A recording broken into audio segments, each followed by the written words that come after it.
ભગવાને કોને અચળ પદ આપ્યું? જે આપણે છીએ તો પણ છે, આપણે નહીં હોય તો પણ એ જ્ઞાન ન્યા રહે. સૂર્ય કદાચ એની ગતિ થોડીક બદલશે પણ એ એનું સ્થાન બદલતું નથી. શું? વિષ્ણુ પદ કોને મળ્યું? ધ્રુવજીને. એટલે વિષ્ણુ પદ એટલે ધ્રુવજી. એ ધ્રુવજી પાસે એમના જે ધામ હતું ધ્રુવ પદનું, એ લોકમાં એ ગંગાજી વિતરણ કરીને ત્યાં ધ્રુવજી એમની ભગવાન ભક્તિ, ભગવાનનું હંમેશા નામ સ્મરણ કરે. કયું નામ સ્મરણ કરે? હંમેશા ભગવાનનું નામ. એ ગંગાજીમાં સ્નાન કરી હંમેશા ભગવાનનું નામ સ્મરણ કરતા હોય. ઓમ નમો ભગવતે વાસુદેવાય. ઓમ નમો ભગવતે વાસુદેવાય. ઓમ નમો ભગવતે વાસુદેવાય. ઓમ નમો ભગવતે વાસુદેવાય. ઓમ નમો ભગવતે વાસુદેવાય. ઓમ નમો ભગવતે વાસુદેવાય. વાસુદેવાય હરે વાસુદેવાય. વાસુદેવાય હરે વાસુદેવાય. વાસુદેવાય હરે વાસુદેવાય. વાસુદેવાય હરે વાસુદેવાય. વાસુદેવાય હરે વાસુદેવાય. વાસુદેવાય હરે વાસુદેવાય. ઓમ નમો ભગવતે વાસુદેવાય. ઓમ નમો ભગવતે વાસુદેવાય. ઓમ નમો ભગવતે વાસુદેવાય. ઓમ નમો ભગવતે વાસુદેવાય. વાસુદેવાય હરે વાસુદેવાય. વાસુદેવાય હરે વાસુદેવાય. ઓમ નમો ભગવતે વાસુદેવાય. ઓમ નમો ભગવતે વાસુદેવાય. ઓમ નમો ભગવતે વાસુદેવાય. ઓમ નમો ભગવતે વાસુદેવાય. વાસુદેવાય હરે વાસુદેવાય. વાસુદેવાય હરે વાસુદેવાય. વાસુદેવાય હરે વાસુદેવાય. વાસુદેવાય હરે વાસુદેવાય. ઓમ નમો ભગવતે વાસુદેવાય. ઓમ નમો ભગવતે વાસુદેવાય. ઓમ નમો ભગવતે વાસુદેવાય. ઓમ નમો ભગવતે વાસુદેવાય. ઓમ નમો ભગવતે વાસુદેવાય. ઓમ નમો ભગવતે વાસુદેવાય. એટલે ઈ ગંગાજી ત્યાં ધ્રુવપદ પાસે ગયા, ત્યાં એ વિચરણ કરે, ત્યાં ધ્રુવજી સ્નાન કરે, હંમેશા ત્યાં બેઠા બેઠા ભગવાનનું જ નામ સ્મરણ કરતા હોય છે. અને પછી ગંગાજીની સ્તુતિ કોણ કરે? અને એ ભગવાન ત્યારે જ્યારે ઈ ભગવાન આખું વિરાટ સ્વરૂપ લે ત્યારે શંકર ભગવાન એમની સ્તુતિ કરતા કહે છે, ભજે ભજન્યારણપાદ પંકજ ભગસ્ય કૃષ્ણસ્ય પરમ પરાયણમ ભક્તેસ્વલમ ભાવિત ભૂત ભાવનમ ભવાપહમ ત્વા ભવ ભાવમીશ્વરમ. ભગવાન શંકર કહે છે કે ઓમ નામથી ઉચ્ચારણ કરે છે, જેમ નામથી બધા જ ગુણોનો અભિવ્યક્ત થાય છે, જેમાં સચ્ચિદ આનંદ સ્વરૂપ સ્વયં ભગવાન પરમાત્મા છે. એવા અનંત અવ્યક્ત પૂર્ણ ઓમકાર સ્વરૂપે આપ બિરાજો છો, પરમ પુરુષ છો. હે ભગવાન, આપને હું નમસ્કાર કરું છું. ભજનીય પ્રભુ, જેમનું હંમેશા ભજન કીર્તન ચાલતું હોય એવા હે ભજનીય પ્રભુ, તમારા ચરણ કમળ ભક્તોને આશ્રય આપનારા છે. બધા તથા તમે સ્વયં સમસ્ત ઐશ્વર્યના પરમ આશ્રય છો. ભક્તો સમક્ષ અને પોતાનું ભૂત ભાવન સ્વરૂપ સંપૂર્ણપણે પ્રગટ કરી દો છો તથા તેમને સંસારના બંધનમાંથી પણ મુક્ત કરી દો છો. ભગવાન શંકર ભગવાન પરમાત્માની સ્તુતિ કરતા કહે છે કે તમે એટલા બધા દીન છો કે ગમે એટલો પાપી મનુષ્ય છેલ્લે અંતને તમને યાદ કરે ને તો પણ તમે એને મુક્તિ અપાવી દો છો. તમે દોડતા દોડતા પોતાના ભક્ત પાસે ચાલ્યા જાઓ છો. આગળ કહે છે, યસ્યાદ્ય આસીદ ગુણ વિગ્રહો મહાન વિજ્ઞાન દેશનો ભગવાન જકિલ યસંભવો હમ તીવ્રતા સ્વતેજસા વૈકારિકમ તા સમનેન્દ્રિયમ સૃજે. હે ભગવાન, જેમનાથી ઉત્પન્ન થયેલો હું અહંકાર રૂપી પોતાના ત્રિગુણમય તેજથી દેવતાઓ, ઇન્દ્રિયો અને ભૂતોથી રચના કરું છું. વિજ્ઞાનના આશ્રય ભગવાન બ્રહ્માજી પણ તમારા મહત્વત્વ નામક પ્રથમ ગુણમય સ્વરૂપ છે કે તમારાથી જ બ્રહ્માજીની ઉત્પત્તિ થઈ. એવા તમે ગુણમય સ્વરૂપ છો, પ્રથમ ગુણમય સ્વરૂપ છો. મહાત્મા, મહત્તત્વ, અહંકાર, ઇન્દ્રિય, અભિમાન, દેવતાઓ, ઇન્દ્રિયો, પંચભૂત વગેરે બધાને તમે દોરીથી બંધાયેલા પક્ષીની જેમ તમારી ક્રિયાશક્તિને વશીભૂત કરીને તમારી જ કૃપાથી જગતની રચના કરી છે કે તમારી જ આજ્ઞાથી આ જગતની ઉત્પત્તિ કરી, તમારી જ આજ્ઞાથી આ બધી ક્રિયાઓ બધી કરી. એવા પરમાત્માને હું નમસ્કાર કરું છું. આવી રીતના ભગવાન પણ શંકર ભગવાન પણ વિષ્ણુ ભગવાનનું ધ્યાન કરે છે. કેમ? શિવસ્ય હૃદયમ વિષ્ણુસ્ય હૃદયમ શિવ. બે પરસ્પર દેવ છે, પરસ્પર એકાબીજીની આરાધના કરે છે. આગળ પછી સુખદેવજી મહારાજ કહે છે કે હે રાજન, હે ભદ્રાક્ષ, વર્ષમાં ધર્મપુત્ર ભદ્રશ્રવા અને તેમના મુખ્ય સેવકો ભગવાન વાસુદેવની હયગ્રીવ નામની ધર્મમય પ્રિય મૂર્તિને અત્યંત સમાધિનિષ્ઠ વડે હૃદયમાં સ્થાપિત કરીને આ મંત્રનો જાપ કરતા હોય છે. અહો ઓમ નમો ભગવતે ધર્માયાત્મા વિશોધનાય નમ ઇતિ. કે અહો ભગવતી, કેવી વિચિત્ર લીલા છે, જેને કારણે આ જીવ સમસ્ત લોકોનો સંહાર કરનારને કાળ જોવા છતાં પણ જોતો નથી. તુચ્છ વિષયોનું સેવન કરવા માટે આ વિચાર કરતો રહે છે. આગળ પછી સુખદેવજી મહારાજ પરીક્ષિત મહારાજ કહે છે કે તમે જગતના કારણભૂત આદિ વરા છો. જેમ જેમ હાથી બીજા હાથીને પછાડે છે તેવી જ રીતે ગજરાજની જેમ ક્રીડા કરતા અને તમે યુદ્ધના પોતાના પ્રતિરથ હિરણ્યકશ્યપ દૈત્યને કચડી નાખીને મને પોતાની દાઢોથી અણી પર રાખીને રસાતલની પ્રલય સમુદ્રમાંથી બહાર નીકળ્યા હતા. કે હે ભગવાન, તમે વરારૂપ ધારણ કરી આ પૃથ્વીને સમુદ્રથી પોતાના દાંત વડે આગળ મૂકીને તમે મને બહાર લાવ્યા હતા. તો હવે આગળ વર્ણન કરતા કહે છે કે હે રાજન, અહીંયા બે વર્ષનું કિપુર વર્ષ અને ભારત વર્ષનું વર્ણન કહો.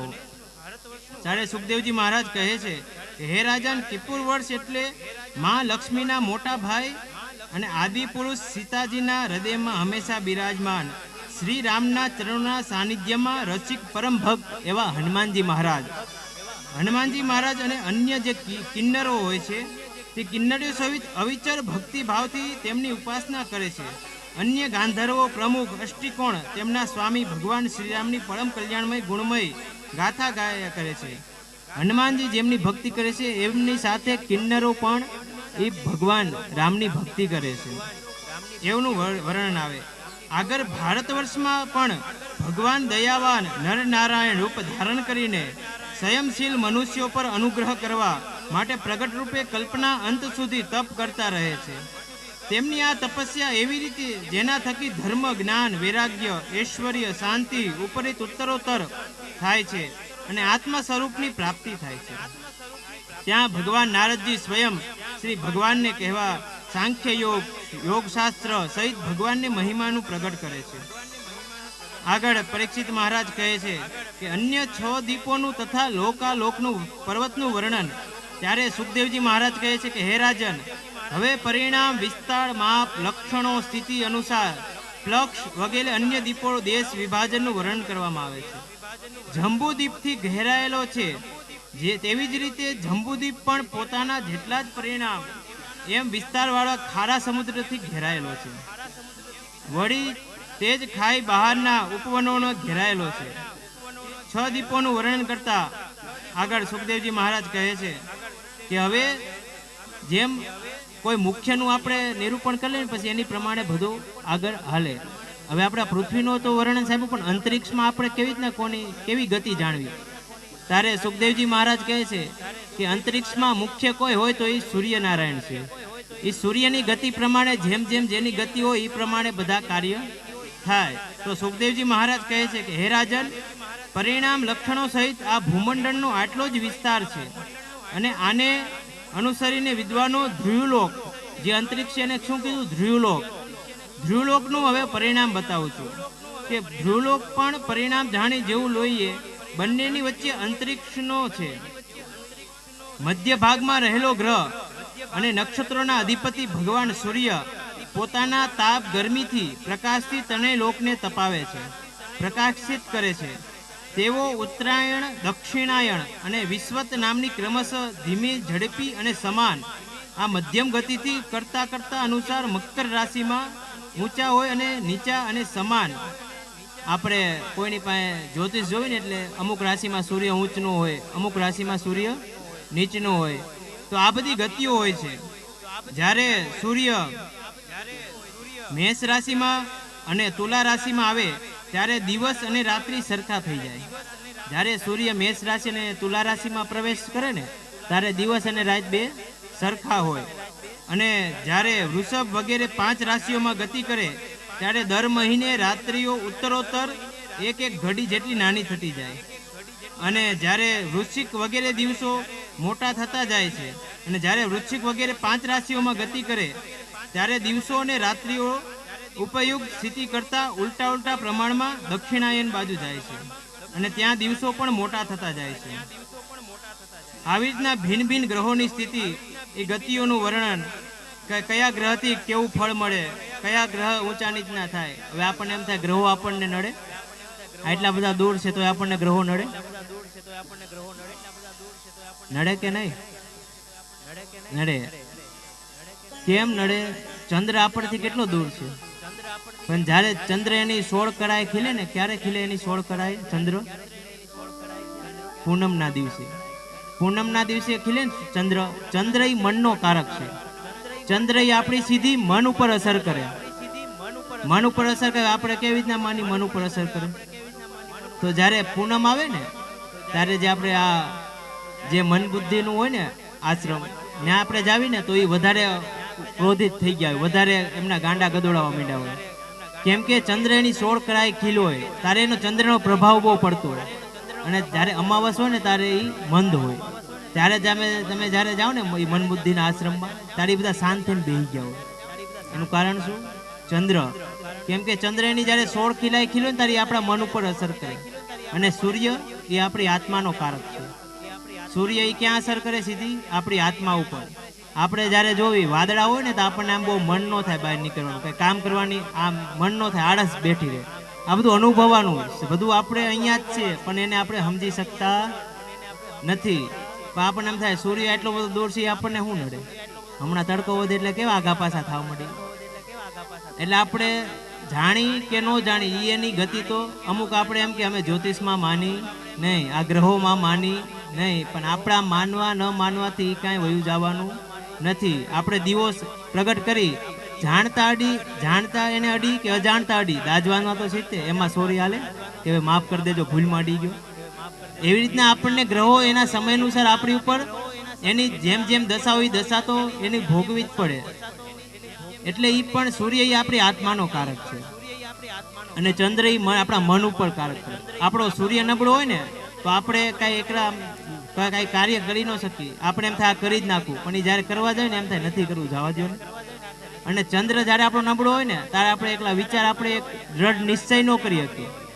આપણે જે કાર્ય કરવું એ આપણે પૂર્ણ ન કરી શકીએ. આપણને એમ થવા મળે ભાઈ આ હું કાર્ય કરી શકીશ, બધું આપણને ખબર આપણે કરી જ શકશું, પણ ચંદ્ર નબળો હોય ને એટલે આપણે એમ થાય આ થશે નહીં થાય, આમ થશે ઓલું થઈ જશે, એટલે આપણે કાર્ય કરી શકતા નથી. કેમ? આપણો ચંદ્ર નબળો હોય.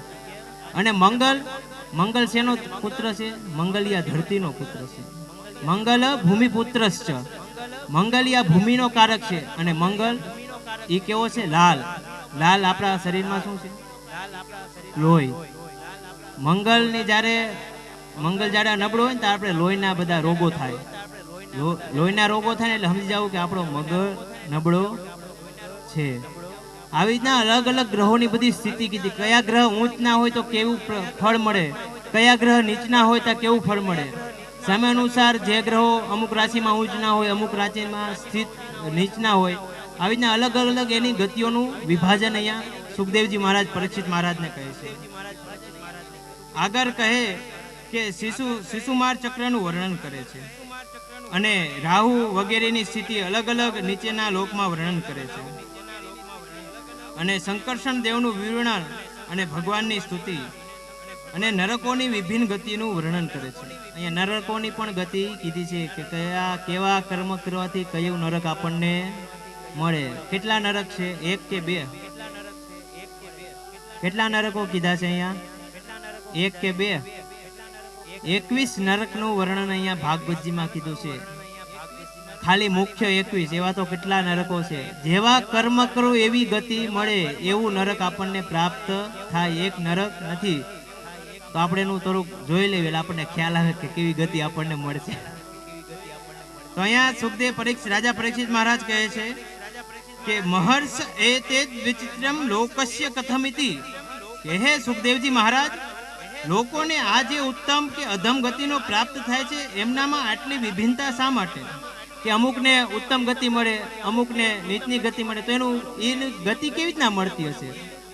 તારે સુખદેવજી મહારાજ કહે છે કે હે રાજન, કર્મ કરનાર મનુષ્ય સાત્વિક, રાજસ અને તામસ આ 3 પ્રકારના હોય છે. આ 3 તેમની શ્રદ્ધાઓ પણ ભિન્ન ભિન્ન પ્રકારની રહેલી હોય છે અને તે પ્રમાણે સ્વભાવ અને શ્રદ્ધાથી ભિન્નતાને લીધે તેમના કર્મની ગતિ પણ ભિન્ન ભિન્ન હોય. કોક આ કર્મ માનતું હોય, કોક અમારે આ કર્મ, એટલે કર્મ પ્રમાણે એમની ગતિ થાય. જેવું કર્મ એવી ગતિ.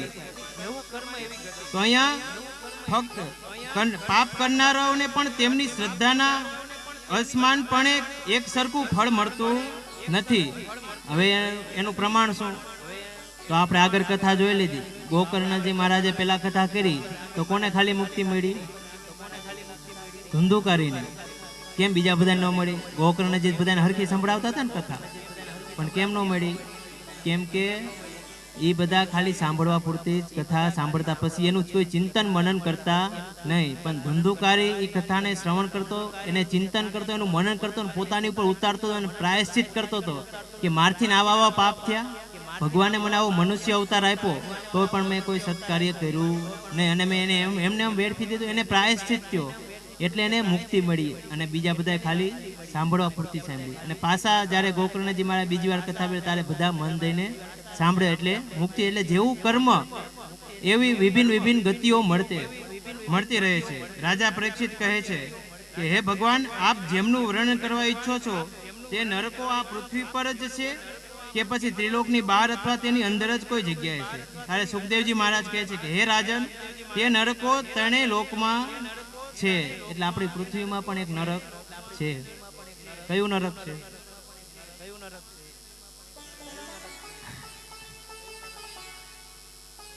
બધું સ્વર્ગ ને નરક બધું અહીંયા જ છે. જેવા કર્મ કરો એવું બધું અહીંયા જ ભોગવીને જવાનું છે. કાંઈ ઉપર કરવાનું નથી. જેવી ગતિ એવી ગતિ અહીંયા ભોગવીને જવાની છે.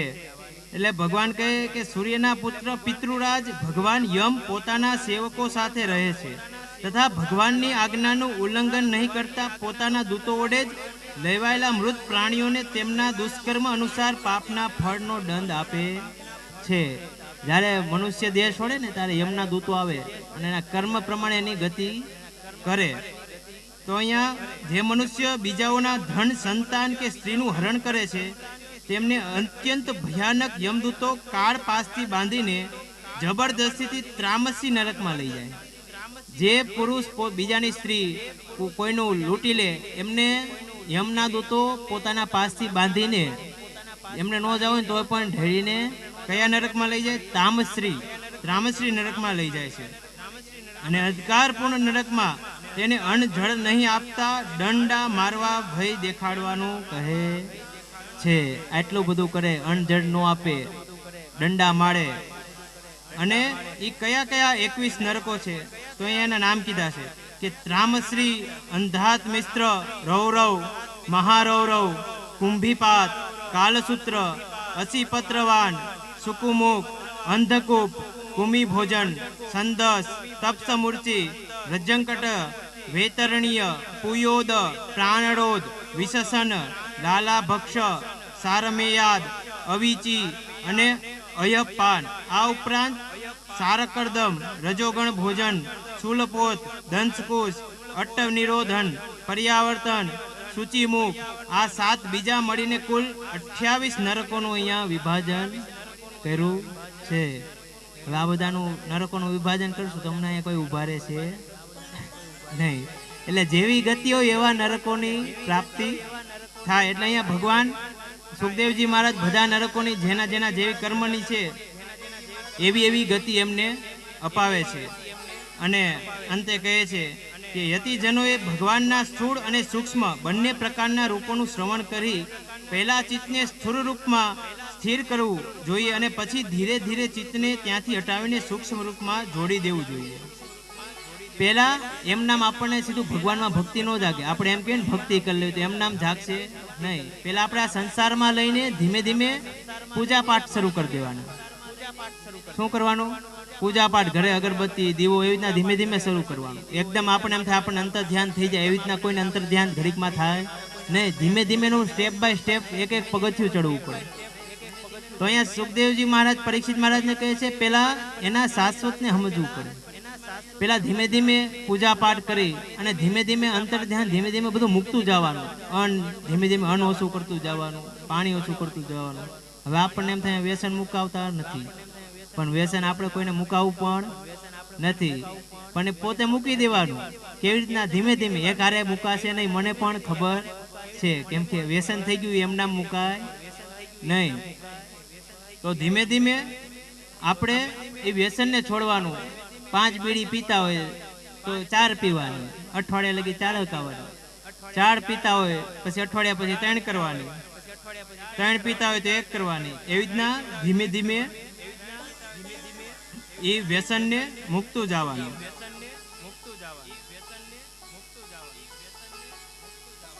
એ વ્યસનને ધીમે ધીમે છોડતું જવાનું.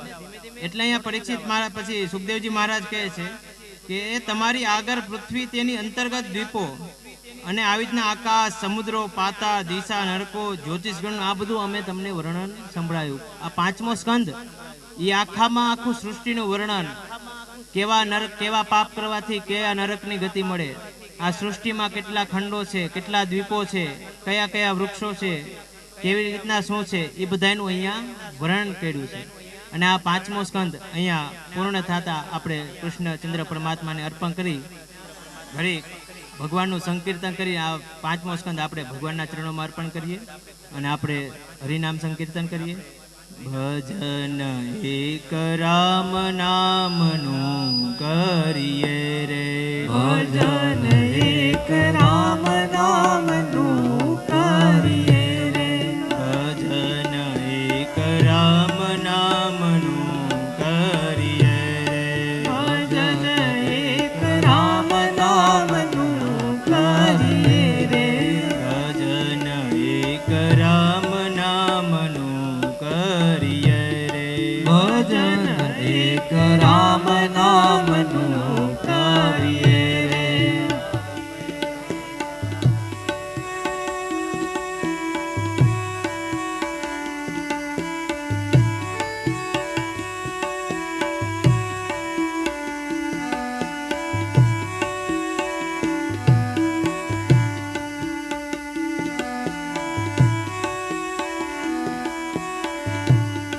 ભજન છે ભક્તિ કેરું અંગ, ભજન છે ભક્તિ કે ભજન છે ભક્તિ કેરું અંગ, ભજન છે ભક્તિ કેરું અંગ. છોડીએ સાધુ સંતોનો સંગ, છોડીએ સાધુ સંતોનો સંગ. ભજન એક રામ નામનું કરીએ રે, ભજન એક રામ નામનું કરીએ રે. હંમેશા ભગવાનનું જ નામ લેવાનું. શેનું વ્યસન કરવાનું આપણે? ભગવાનનું. ભાઈઓ સાંભળો, શેનું વ્યસન કરવાનું છે આપણે? તો બોલો તો ખરા, હાથને તાળી પાડો ને બોલો. પછી ઘરે જઈને નથી બોલવાના, મને પણ ખ્યાલ, પણ અહીંયા તો બોલો. આ સમય અહીંયા બેઠા છો, પછી સમય નહીં રે, પણ વાડીએ જવું પડશે આપણે.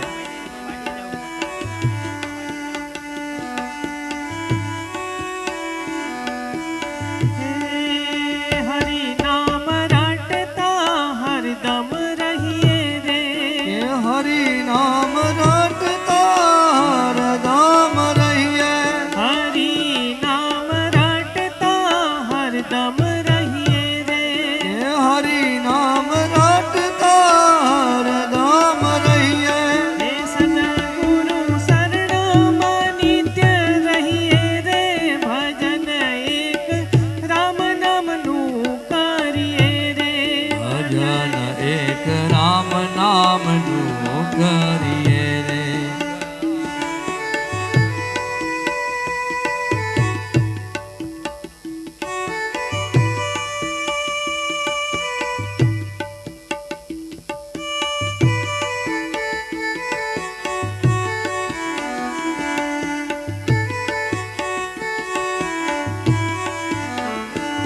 સંસારના સુખ સગડા છે રે, સંસારના સુખ સઘળા છે વિનાશી. સંસારના સુખ સગડા છે અવિનાશી, સંસારના સુખ સઘળા છે વિનાશી. દુઃખ દર્દથી છોડાવે અવિનાશી. ભજન એક રામ નામનું કરીએ રે, ભજન એક રામ નામનું કરીએ રે. ભજન એક રામ નામનું કરીએ રે. ભજન એક રામ નામનું કરીએ રે.